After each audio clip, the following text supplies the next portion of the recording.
Hello and welcome to this episode 6 of the Excaliburr podcast hosted by me, Carl Brooks. And we have Connor Creech here again today.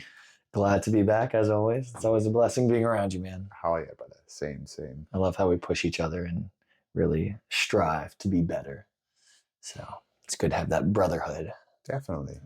I think I've said it before, iron sharpens iron.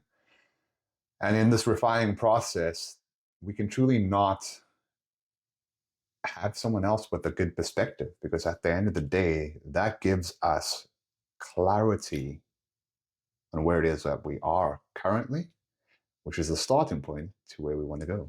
Exactly. I've loved having you in my life and speaking on different circumstances and situations I find myself in and find myself acting out in negative manners, and to have the conversation, speak it out loud to you, and then to get your perspective helps me grow and change things and see where I'm wrong. Because a lot of times the ego's in the way and I'm always right, but to have a conversation with you puts everything into perspective. So it's a very humbling and gracious experience.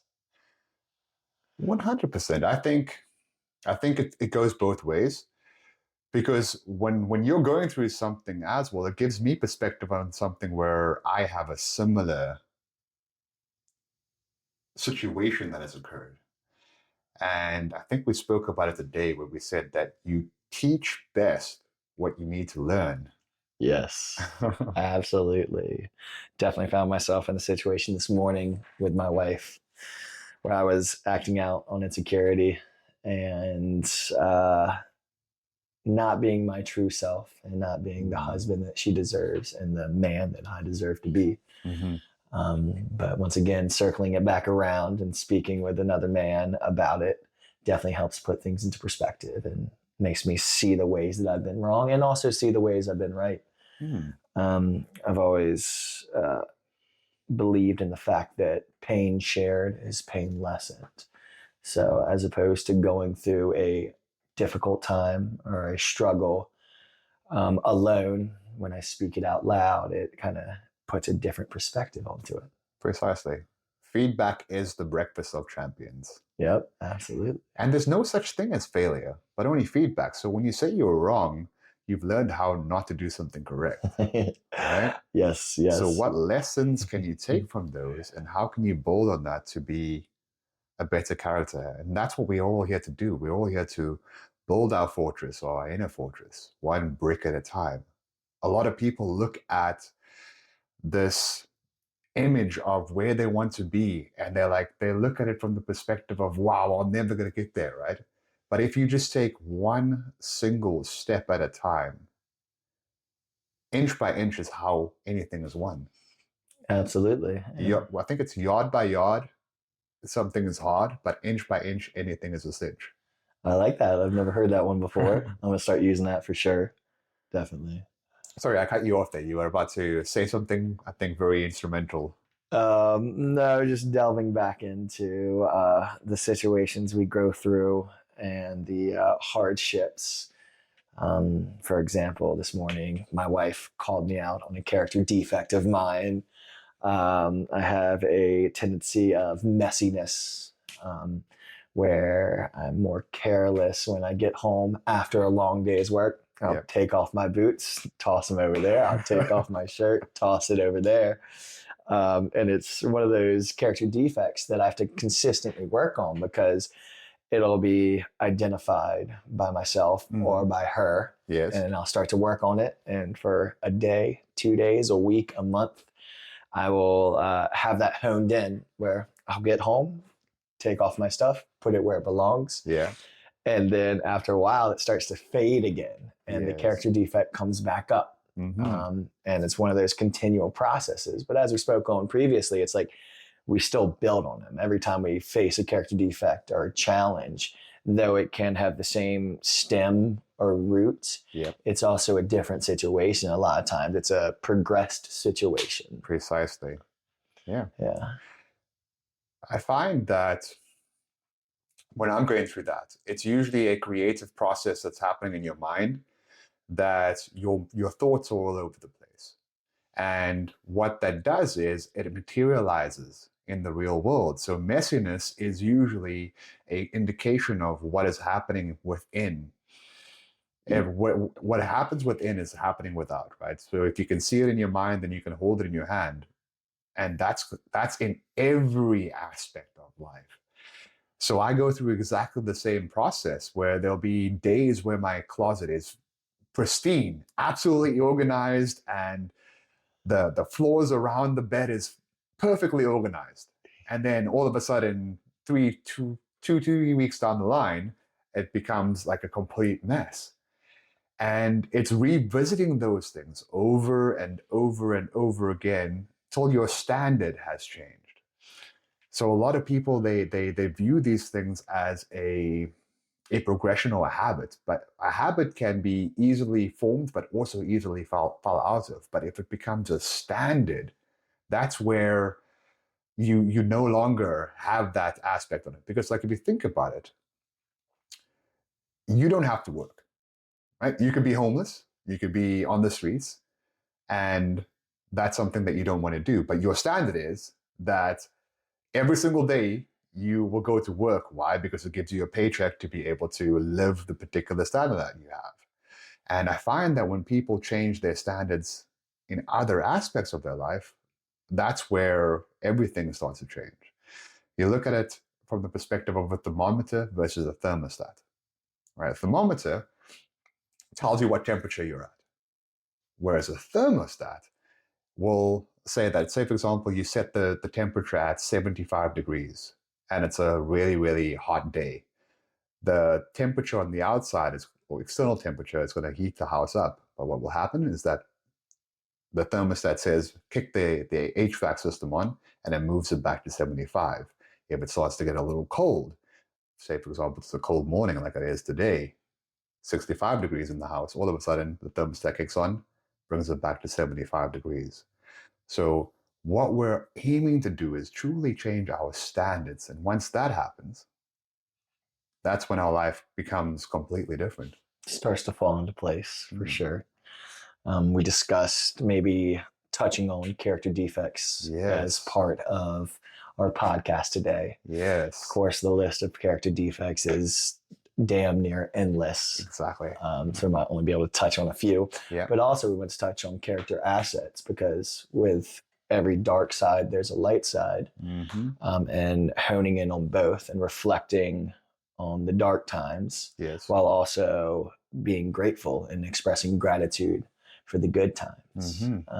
One thing I wanted to touch on was ego. Okay. I think that's something that I know I've personally struggled with for a long time, and I know a lot of other men do. And from my experience, I touched on it like my first podcast, but I grew up a very, very insecure person. Didn't have many friends, social anxiety. I was 110 pounds until I was 15, and I was 130 until I was 22. So I was always really insecure. I just felt less than or out of place. And I'd start to compensate with it, or try to compensate with it. We talked about putting a mask on to kind of hide who we are and present ourselves. And at the end of the day, an authentic person, but something that I think the other people will like. For me, it was always because I was insecure, I'd want other people to like me or see me in a high regard, because then I thought once I had that, then I would love myself. Then I would have the security. I was always seeking it with things outside myself. As I touched on, a big thing was the gym. Yes. A big thing was women. A big thing was social status and intelligence. So I'd always try to present myself in a manner that wasn't authentic to my true self. So I went to the gym, getting in as many calories as possible, gaining as much muscle as possible. Because once again, I thought once I was big and jacked, had the six pack, could deadlift 405, could deadlift 495, whatever it is, then I'd have that security and that groundedness and that self-love. But it was always the next goal. I'd hit the objective. I was 180 pounds. Yeah. Why am I not happy? why do I still feel kind of lost? And I kept chasing that. And then once again, it went to women. Mm-hmm. Oh, I just needed a beautiful woman on my side, because then if you saw me with a beautiful woman, you would look up to me, you would be jealous of me. Then I could love myself and internalize it. But it was always chasing that next step. And it always stemmed back to my ego. I was cared more about how you thought of me and not enough about how I thought about myself. And through the process, especially when in recovery, was humility and humbleness, the other side of ego, and understanding that we are all human. And once you break it down from the huge goal, like we just spoke about, of being Andrew Tate, being Elon Musk, being Tony Robbins, and breaking it down to just what can I do right now to improve my life? Mm-hmm. What is some small step? And working on those small steps to move forward. And understanding, is this coming from my true self, or is this coming from ego? Am I doing it because I want others to like me or others to see me in higher regard? Or is it because I want to see myself in higher regard? Do I want to have that self-respect and self-accountability? So how do you differentiate that? Like, for me, that's an interesting question. How do you differentiate, is it coming from ego or is it coming from higher self? For me, it has always been a feeling. The gut instinct is what I always thought of it as. I, more times than not, can tell when I'm in the wrong, because my gut, the brain in my gut things won't feel right. Things will feel off. I'll be doing this particular action, and at the end of it, I will feel uneasy. Whereas when it's coming from my true self, it usually has to come from a grounded perspective. We always start these podcasts with a meditation and a prayer to kind of ground ourselves and have our true self speak out, as opposed to the ego.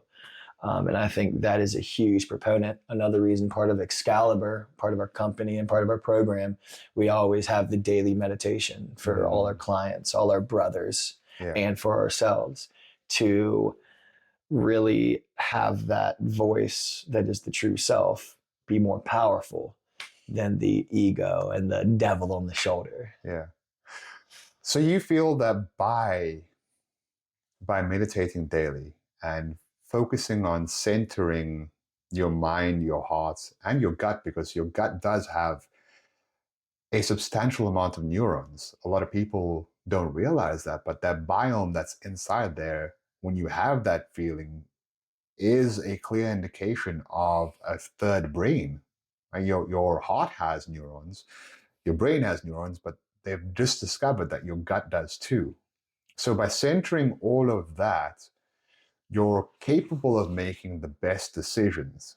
But how do you find yourself that when you are in that situation, when it feels wrong, even after you've done your daily meditation and you've focused your mind, that you remove or can still make the right decision?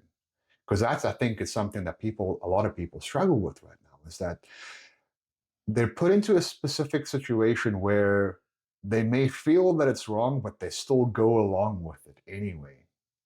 Because they don't have the courage in that moment to face the fear, or they give in to peer pressure, or it's just easier than going against the grain. And I can tell you from my perspective, I've had a couple of situations where that has happened. So what is your framework to move beyond that and to actually conquer that? Because I think you have a lot more experience than most people and can talk about that, because of the fact that you've gone through so many different circumstances where you've had experience in that. I've had a lot of seasons in my life, and a lot of winters, a lot of summers too. Yeah. But I think you touched on it. It's the fear is a big part of it. The societal standards kind of keeping me in this mindset and this groove, and as opposed to, once again, chasing my higher self. I'm chasing, what will they think of me, or what does society think of me? And then it goes back to that uneasy feeling in the gut. And that creates a sort of pain. And I've always thought, not always, it took me a while to grasp this concept, but there's pain in change. I am who I am to be somebody else is painful. There's also pain in remaining the same when you're not being your true self. Mm-hmm. And you eventually, at the end of the day, will weigh it out. Is the pain of change greater than the pain of remaining the same? But when the point comes when the pain of remaining the same is greater than the pain of change, people will change. Okay. So do you have a system that you put in place when you do that? Are you having a pros and cons list that you will write out, or is there something else that you use? What are the tools? Like we want to give the people the ability to take that in and put this place into action, right? Because that's the main thing that I think that a lot of people will be in a situation where they don't know what the plan or the process is to move forward. I've had situations where I've had a situation that I felt was not right for me. And in that moment, if I had a process or a plan that says, okay, well, this is your mitigation tools to overcome this, I think that would have been beneficial to me. Yeah, instead of just winging it, Yes. more times than not, I do wing it based off of the feelings. Okay. But like a situation that I went through that I knew and my gut was wrong is I was dating an ex. We had been dating for like 3 years, and I was unfaithful to her. And every time I was unfaithful, it put a discomfort in myself and in my stomach. And when I was around her, it'd start to surface. I'd start to manifest different negative attributes to kind of cover up. And I was going through that for the last year of our relationship. And I was just putting it in the back of my head and pushing it and pushing it. And one day through prayer and meditation, the answer came to me. It's like, I'm being selfish and self-centered, staying with her. I'm not only hurting her, I'm also hurting myself. So I did one of those things that you talked about, writing it out. Hey, what are the benefits? What are the fears I have to walk through to get to the other side of the situation? The pros and cons list, I think, is a great tool that you can use in sitting down and centering yourself ahead of time so that you can have the clear vision. Because a lot of the time it's the ego talking, or it's the fear talking. It's the unknown that's kind of scaring us off. Yeah. So it puts it into perspective of, is this really going to affect me in the next 10 years? Or if I had to die today, would I die a happy person? I think a lot of humans, we tend to take for granted that tomorrow is going to be there. And when you have perspective of, is this really going to have a effect of me over the next 10 years? Or if, like I said, I'm going to die to tomorrow, would I be happy with the person that I was? I believe that has been some of the most interesting questions that I've ever had to ask myself, because when you have this, when you navigate through life with a perspective of a long-term vision, but also a very short-term vision, every single moment becomes beautiful. And it matters. A lot of people will navigate life with, hey, it doesn't really matter, does it? But every moment matters. For sure, for sure. Because when you choose to be incongruent or inauthentic to yourself, you let yourself down, and you're letting your higher self down. And that becomes the norm, and that becomes your standard. Like we discussed it this morning. How you do anything is how you do everything.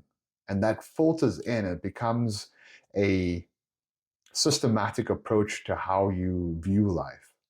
I think that I was watching a video with Conor McGregor, and he was talking about why he lost the fight with Khabib. He said that he made a commitment to wake up at a particular time in the morning.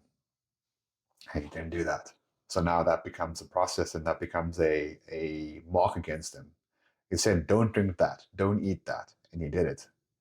And all these little failures, or not doing things that he committed to himself, eventually led up to him just giving up, right?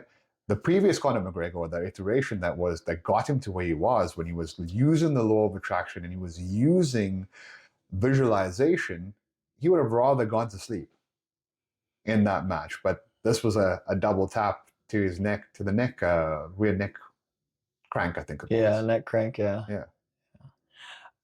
I think that also ties in with the rise in depression and anxiety nowadays in all of humans, but it's especially men, like the lack of purpose. And one of the reasons we created Excaliburr was to help men find their purpose. And to step away from those small failures and start bringing in the small victories. Yes. And that's why we always start small, because I know from my previous experiences with depression, self-harm, anxiety, looking back now, it was because of all of those small failures that in the moment, I chose to do what I wanted to do. It was literally thinking only of what I wanted in that moment. Hey, do I want to press snooze and sleep in? I did it. Hey, do I want to eat this cake? I did it. Hey, do I want to cheat on this girl? I did it. I did these all in the moment. And I didn't realize how they had a much larger effect on my life. I knew I was depressed. I knew I was anxious. I knew I didn't want to be around at times, but I didn't tie that into who am I being? Like, who is the person I am right now? Yes. And looking back, it seems so obvious, but I think that gets lost a lot in today's society and how men are living, because they don't see those small failures. And we can call them failures, we can call them shortcomings, we call them whatever you want to call them, but we only are seeing in the current moment. Yes. How am I feeling right now? It's a lot about feeling. When I was acting out on those things, oh, I feel like getting high. I feel like getting drunk. I feel like eating a whole cake. I feel like cheating on my girl. I feel like doing this. I feel like doing this. And it became so habitual when I was only thinking about myself. And that's another character defect, is self-centeredness. Right. And that's a huge one that I think is what mainly leads to depression. I know that's what led to depression in me, was the self-centeredness and only thinking about myself. And for me, a great way to get out of it, not only the Excaliburr program and doing the small steps and the small victories, but also volunteer work and service work. Exactly. Yeah. Service work is huge. I'm a member of the Young Adult Council for Comfort Zone Camp, which is a bereavement camp for kids that have lost loved ones. I spoke in my initial podcast about the fact that my brother was stabbed to death and the pain I felt and all this. And later in my life, I got connected with this camp because I knew I needed to do service work. I needed to get outside myself. I needed to stop thinking about what I want in this moment and think about how I can help somebody else. And it got connected me with Comfort Zone Camp, the Yak Committee, all sorts of volunteering experiences I've had. And that is the number one way now for me to get out of a funk, out of a depression, is to stop thinking about, hey, what does Connor want? Hey, what can I do for you? What can I do for them? How can I be of service? And I think that's something that is very lost on today's society, especially men. Definitely. I think getting into service work is going to be one of the biggest game changers. That's actually why we spoke about having a competition with all our brothers. We do weekly competitions at Excaliburr. We recently started, the initial competition was who could take the most steps in a week. And it was awesome to see the competitive nature of the masculinity come out. We had the winner do 106,000 steps, over 46 miles in a week, because he saw the other guys and they were all competing to get better and better. And we do that to spark competition. But as I was saying, one of our competitions coming soon in the future is we're going to do a 3-month competition for volunteer hours. We're going to talk to all our brothers, say, hey, we don't care what service work you do, where you do it. Get outside yourself, help your community, help another person. We're going to document the hours. We're going to reflect on the lessons we've learned, the things we are grateful for in the process of volunteering, and also tallying them up to get that competitive spirit, that competitive nature. Because I know by the end of it, I'll be like, okay, I'm doing a 7-day retreat in Haiti to help homeless people or whatever the case may be, just so I can get more hours. But at the same time, it's also it comes from a good thing. Exactly. Yeah, it creates more good in the world, because we want to leave this world better than when we found it. Yeah. And that's the last part of our mission statement. The last part of our mission statement is to contribute to a better society. Yeah. Yeah, I kind of came from the other company that I work for, which is Omron, and one of their amazing statistics and principles is that they will actually reward their employees to go and do community service. You're paid to go and do 16 hours of community service per year. No other company that I know out there is doing something like that. And we're part of different communities and serving people for the better of society. Speaking about that competitive nature, though, you know that's something that's lost in the world today, and that it stems from a lot of ego. But in that respect, I believe that masculinity needs that competition, right? If you're doing slightly better than me, I want to figure out why it is. What is it that is making you shine better than I am? And I'm going to raise the bar. And a rising tide raises all ships. So it's not about, oh, I'm going to push you down to make myself better, but rather let's rise up together and iron sharpens iron. Back to the original start of this podcast. Absolutely. No, I love that. I think that also goes into the societal norms of self-centeredness. Like, we're not competing because we're only thinking about ourselves. But once you bring the brotherhood together, you bring men together and set objectives that you can compete on, then we push each other. The tides start to rise every time. Exactly. You want to do 50 push-ups? I'll do 51. I'll beat you all day. Yeah, exactly. Won't be able to move our arms tomorrow by the end of it. Yeah, that's awesome. I think that's probably about all that we have time for today. This has been an amazing discussion right here. Yeah. Right, guys, you know exactly where to find us. We're on Spotify, we're on iHeart right now, and then social media, you can find us on Excaliburr Coaching on Instagram, on Facebook, and on TikTok. Thank you very much. Yeah. Thank you. Great Glad to be back. I'll have a blessed day. Yep. Have a great one, guys.